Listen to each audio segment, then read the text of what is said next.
नमस्कार दोस्तों, आपका अपना चैनल हिंदी जंक्शन पर स्वागत है। मैं परवेश कुमार सिन्हा आज फिर एक नए वीडियो लेकर उपस्थित हुआ हूं। तो अगर आप नए हैं तो चैनल को सब्सक्राइब कर दें। दोस्तों, आज हम आपके लिए बिहार स्टेट पेपर 2 हिंदी के सिलेबस में लगा मैथिली शरण गुप्त की बहुत ही प्रसिद्ध रचना दोनों ओर प्रेम पड़ता है को लेकर उपस्थित हुआ हूँ।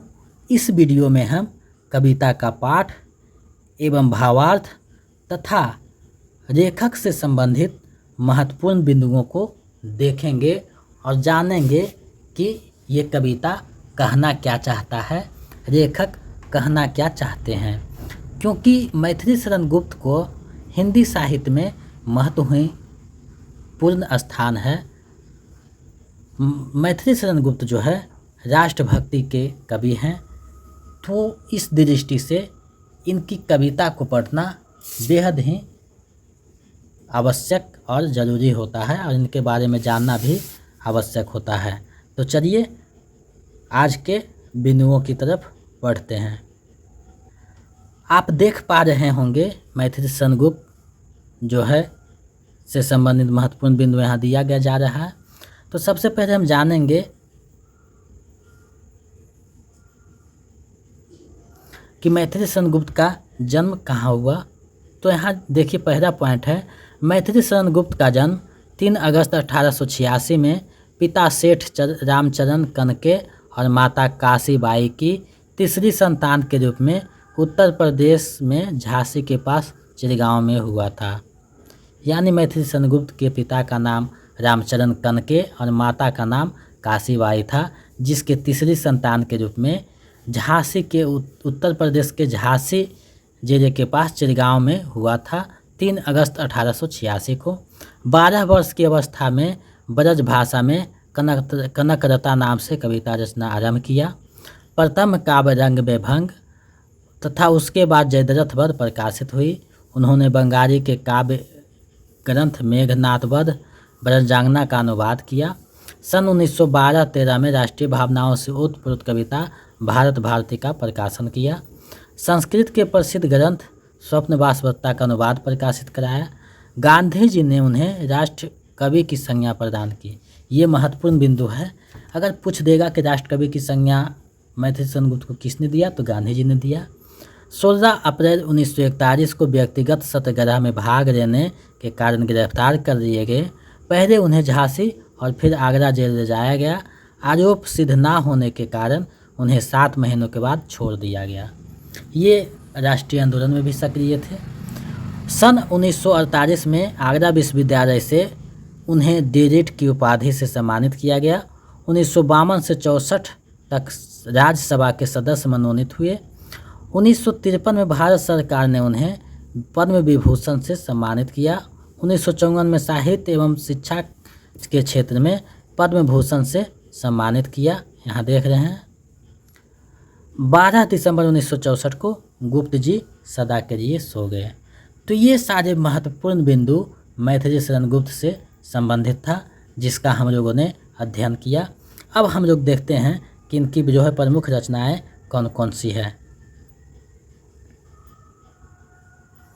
तो सबसे पहले हम देख पा रहे हैं कि रंग में भंग 1919 में 9 में प्रकाशित हुआ। जयद्रथ वध 1910 में। भारत भारती 1912 में। भारत भारती VVIP है, या जो है पूछा जाएगा। किसान 1917 में। शकुंतला 1923 में। पंचवटी 1925 में। अदंग 1925 में। हिंदू 1927 में। त्रिपथगा 1928 में। शक्ति 1928 में। गुरुकुल 1929 में। विकट 1929 में। साकेत 1931 में। यशोधरा 1933 में। साकेत के 9वां सर्ग से हैं इस कविता को लिया गया है। यहाँ एक चीज़ देखा कि इनको जो है पद्म विभूषण जो है 1953 में और 1954 में पद्म भूषण से सम्मानित किया गया। 12 दिसंबर 1964 को इनकी मृत्यु होगी। और इनकी कौन कौन सी पुस्तकें हैं उसके बारे में भी हम लोग देख लेते हैं।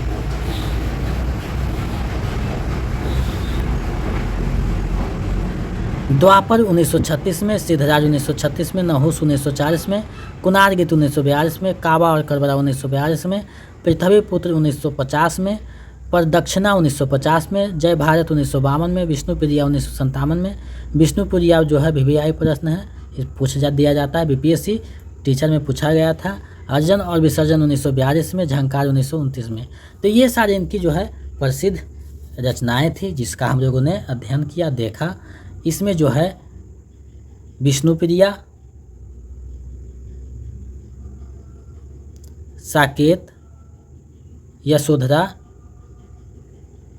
अनघ, पंचवटी, शकुंतला, भारत भारती, जयद्रथवध, बयांग भंग, ये सारे जो है महत्वपूर्ण ग्रंथ हैं। इसको अच्छे से देखिएगा। अब हम लोग इनकी कविता के पढ़ेंगे, कविता को, और इसके अर्थों को समझेंगे।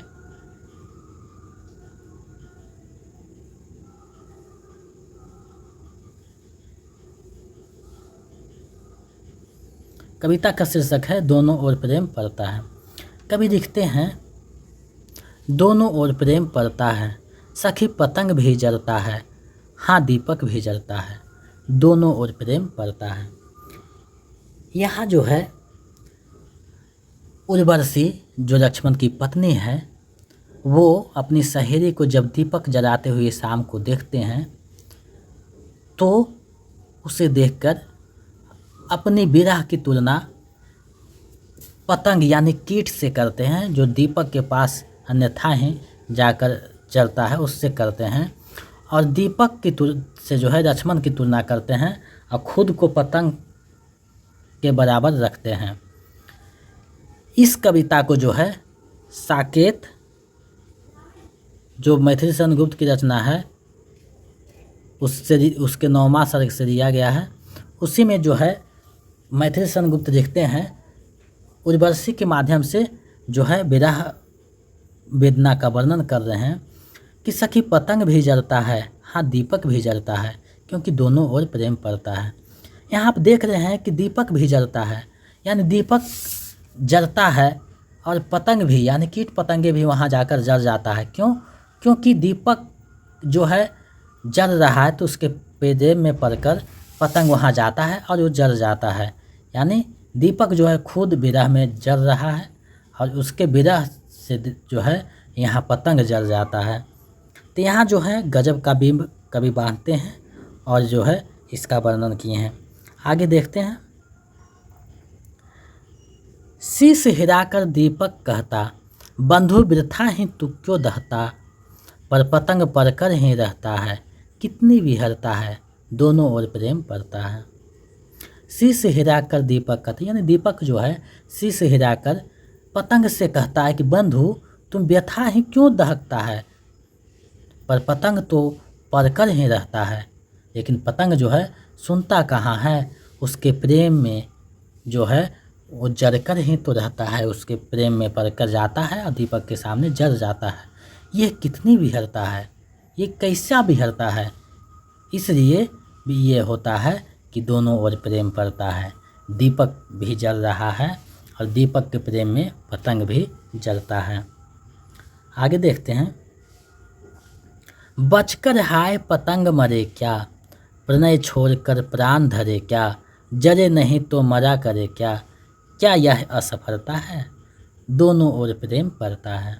बचकर हाय पतंग मरे क्या, बचकर पतंग मरे क्या, यानी अगर वो बच कर जाता है तो विरह में मरे क्या, और प्रेमी को छोड़कर प्राण कैसे धर सकता है, जले नहीं तो मरा करे क्या, अगर विरह में जो है जले नहीं तो सिर्फ मर जाएं, यानी उस प्रेम में अगर वो जल जाता है तो बहुत अच्छा है, असफलता नहीं है।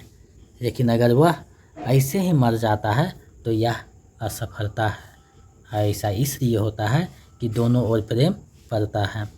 आगे देखते हैं।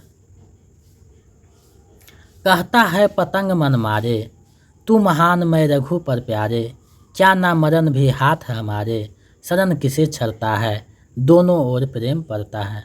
कहता है पतंग मन मारे, यानी पतंगी जो है मन मारे हुए कहता है कि तुम महान मैं रघु पर प्यारे, यानी दीपक तुम महान हो और मैं रघु हूँ, लेकिन दोनों ही प्यारे हैं। दीपक इसलिए महान है क्योंकि वो जब जलता है तो दूसरे को रोशनी देता है, जगत के लिए जलता है। लेकिन मैं रघु हूँ क्योंकि मैं तुम्हारे लिए जलता हूँ, यानी तुम्हारे प्यार में, तुम्हारे विरह में जलता हूँ। और दोनों ही प्यारे हैं। क्या न मरण भी हाथ हमारे, क्या ऐसा मरण हमारे हाथ नहीं है कि मैं प्रेम में मरूं। शरण किसे छलता है, यह किसे छलता है, इसलिए कि दोनों ओर प्रेम पड़ता है। आगे देखते हैं। दीपक के जलने में आरी, फिर भी है जीवन की रारी, किंतु पतंग भाग्य रिपिकारी, किसका बस चलता है, दोनों ओर प्रेम पड़ता है।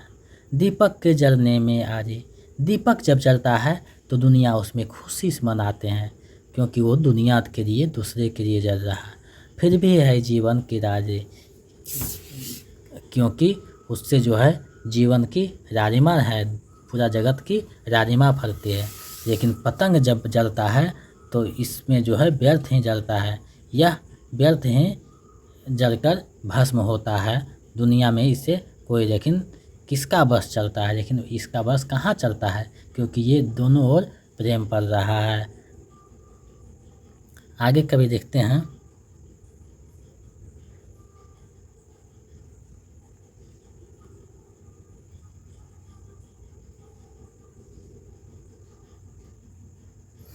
जगती बनी गिरती है रखती, उसे चाहती जिसे चखती, काम नहीं परिणाम निरखती, मुझको ही खरता है, दोनों ओर प्रेम पड़ता है।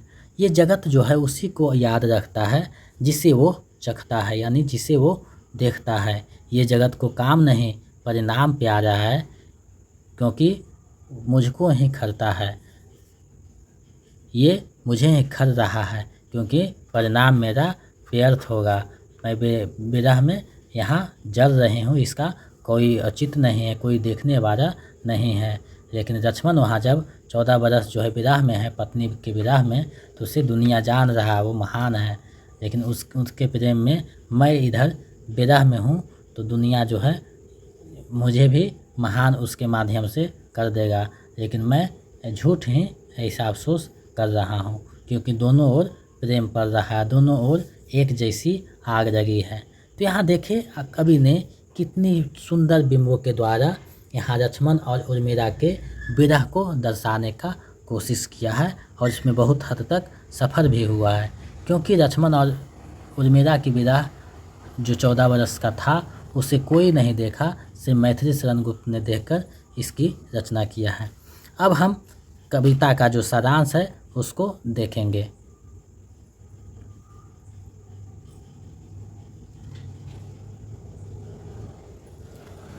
दोनों ओर प्रेम पड़ता है कविता मैथिली शरण गुप्त रचित महाकाव्य सकेत के 9वें सर्ग से संकलित है। इस कविता में उभय पक्षीय, यानी दोनों पक्ष के प्रेम की महत्ता का वर्णन किया गया है। दीपक और पतंगे के प्रतीक के माध्यम से उर्मिला कहती है, हे सखी, दोनों ओर प्रेम पड़ता है। दीपक जो जलता है ही है, उसकी रौ में पतंग भी जलता है। दीपक पतंगे को समझाता है कि तू व्यर्थ में क्यों जलता है, लेकिन पतंग उसकी रौ में पड़कर ही रहता है। प्रेम में कितनी विवशता है। पतंगा यदि अपने प्राण बचा भी दे तो उस प्रेम में सफल ना कहा जाएगा। दीपक के जलने में तो फिर भी जीवन की रारी है, लेकिन पतंगे की भाग्य लिपि तो कार्य है। सब भाग्य के अधीन है, किसी का बस नहीं चलता। प्रेम में बलिदान पर सस्य है। यहाँ देखते हैं कि कवि ने जो है प्रेम की, औदात्त प्रेम की विस्तृत रूप में चर्चा किए हैं, उसको श्रेष्ठ बताते हैं कि प्रेम में मर जाना भी उचित है। दूसरी ओर दीपक स्वयं अपनी ज्वाला में धीरे धीरे जलता है, परंतु वह पतंगे को जलने से रोकना चाहता है। पतंगा दीपक की ज्वाला से आकर्षित होकर रूप समय अपने को मिटा देने की इच्छा से उसके समीप जाता है। भावों की विहरता में यह भी नहीं सोचता कि यह ज्वाला उसे नष्ट कर देगी। दूसरी ओर दीपक प्रेम की अग्नि में जलते हुए अपने प्रेमी को उस जलन से बचाना चाहता है। यह सिर हिलाकर पतंगे को अपने समीप आने से मना करता है, परंतु पतंगा कब मानता है। वह दीपक ज्वाला में उत्सर्ग होकर ही रहता है। इस प्रकार दीपक और पतंगे दोनों में ही भावों की विहरता दर्शनीय है। प्रेम में उत्सर्ग होकर पतंगा अपनी विहरता का परिचय देता है और उसे रोकने का प्रयास करने पर भी उसको ना रोक सकने की व्यवस्था और उसका उत्सर्ग देखकर भी मन मंजरते रहना दीपक की अंतर्दायिकता को व्यक्त करता है। इस प्रकार प्रेम दोनों ओर पड़ता है, एक ओर नहीं। उर्मिला कहती है, पतंगा यदि दीपक का संकेत समझकर स्वयं को उसकी रव से दूर भी कर दे तो यह स्पष्ट भी उसके लिए मरण तुल्य होगा। प्रणय भाव को त्याग कर जीवित रहना प्रेमी हृदय के लिए अत्यंत कष्टकारी है होगा। अतः यदि वह जलेगा नहीं तो पश्चाताप की आग में जीवन पर्यंत झुलसता रहेगा, क्योंकि प्रिय से दूर प्रणय त्याग कर जीवित रहना किसी भी प्रकार से उचित नहीं माना जा सकता। दीपक की रव में प्राणोत्सर्ग करना असफलता नहीं है, अपितु जीवित रहना ही उसके जीवन की असफलता होगी। क्या प्रेम दोनों ओर समान भाव से पड़ता है? क्योंकि प्रेम जो है दोनों ओर समान भाव से पड़ रहा है। तो यहाँ आप लोगों ने देखा कि कवि ने कितनी विहरता और मार्मिकता के साथ इस कविता की रचना की है। इसमें हम लोगों ने कविता का सारांश, कविता का जो है अर्थ जाने। अब हम लोग कविता का एक बार सास्वर पाठ कर देते हैं। कविता का शीर्षक है दोनों ओर प्रेम पड़ता है। पढ़ते हैं। दोनों ओर प्रेम पड़ता है, सखी पतंग भी जलता है, हाँ दीपक भी जलता है।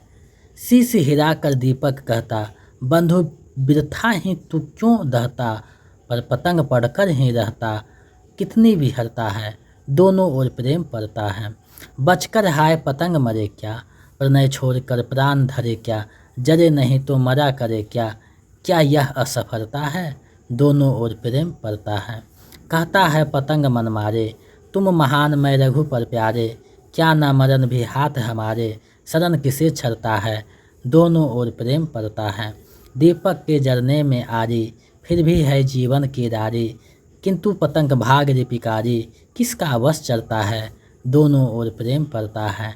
जगती बनी बिरती है रखती, उसे चाहती जिससे चखती, काम नहीं परिणाम नहीं रखती, मुझको ही खरता है। दोनों ओर प्रेम पड़ता है। दोनों ओर प्रेम पड़ता है। तो यहाँ हम लोगों ने कविता का सास्वर भाव देखा, सास्वर पाठ देखा और कविता का सारांश देखा। कवि की महत्वपूर्ण रचनाओं को यहाँ हम लोगों ने देखा, प्रकाशित प्रमुख रचनाएं। कवि से संबंधित जो महत्वपूर्ण बिंदु था उसको देखा। तो इससे संबंधित सारी जो है पॉइंट हम लोगों ने देख लिया। अब परीक्षा में कोई भी प्रश्न पूछा जाएगा तो आप लोग इसका जवाब बहुत आसानी से दे दीजिएगा। इसे अच्छे से देख लीजिएगा और दिमाग में बैठा दीजिएगा, क्योंकि परीक्षा बहुत नज़दीक है। हम इस वीडियो को बनाए हैं तो हम आशा करते हैं कि आपके जो परीक्षा में है ये महत्वपूर्ण भूमिका निभाएगी और परीक्षा में जो है सभी इससे संबंधित जो प्रश्न आएगा उसको हल करने में महत्ती अदा प्रदान करेगी।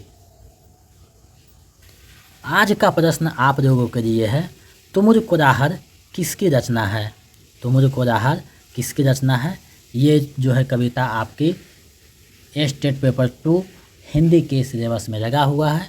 तो इस किसकी रचना है इसका जवाब आप लोग कमेंट सेक्शन में दीजिएगा, ताकि मैं समझ सकूं कि आप लोग भी सिलेबस का थोड़ा जानकारी रखते हैं। और अगर आप नए हैं तो चैनल को सब्सक्राइब कर दें और दोस्तों में शेयर कर दें, क्योंकि आप जब सब्सक्राइब करते हैं, सहयोग करते हैं तो हमें शक्ति मिलती है और हम दोगुने उत्साह के साथ आपके लिए लगे रहते हैं, आपके लिए वीडियो लाते रहते हैं। तो आप शेयर और सब्सक्राइब ज़रूर कर दें। और अगर आप मेरे पिछले वीडियो देखना चाहते हैं तो मेरे चैनल के वीडियो वाले ऑप्शन में जाकर मनपसंद वीडियो देख सकते हैं और अपनी तैयारी को गति प्रदान कर सकते हैं। वीडियो के डिस्क्रिप्शन में भी लिंक दिया हुआ है प्लेलिस्ट का, वहां से भी आप देख सकते हैं। अगर आप इसका PDF चाहते हैं तो हमारे टेलीग्राम चैनल से जुड़ जाएं, वहां आपको PDF मुहैया करा दी जाएगी।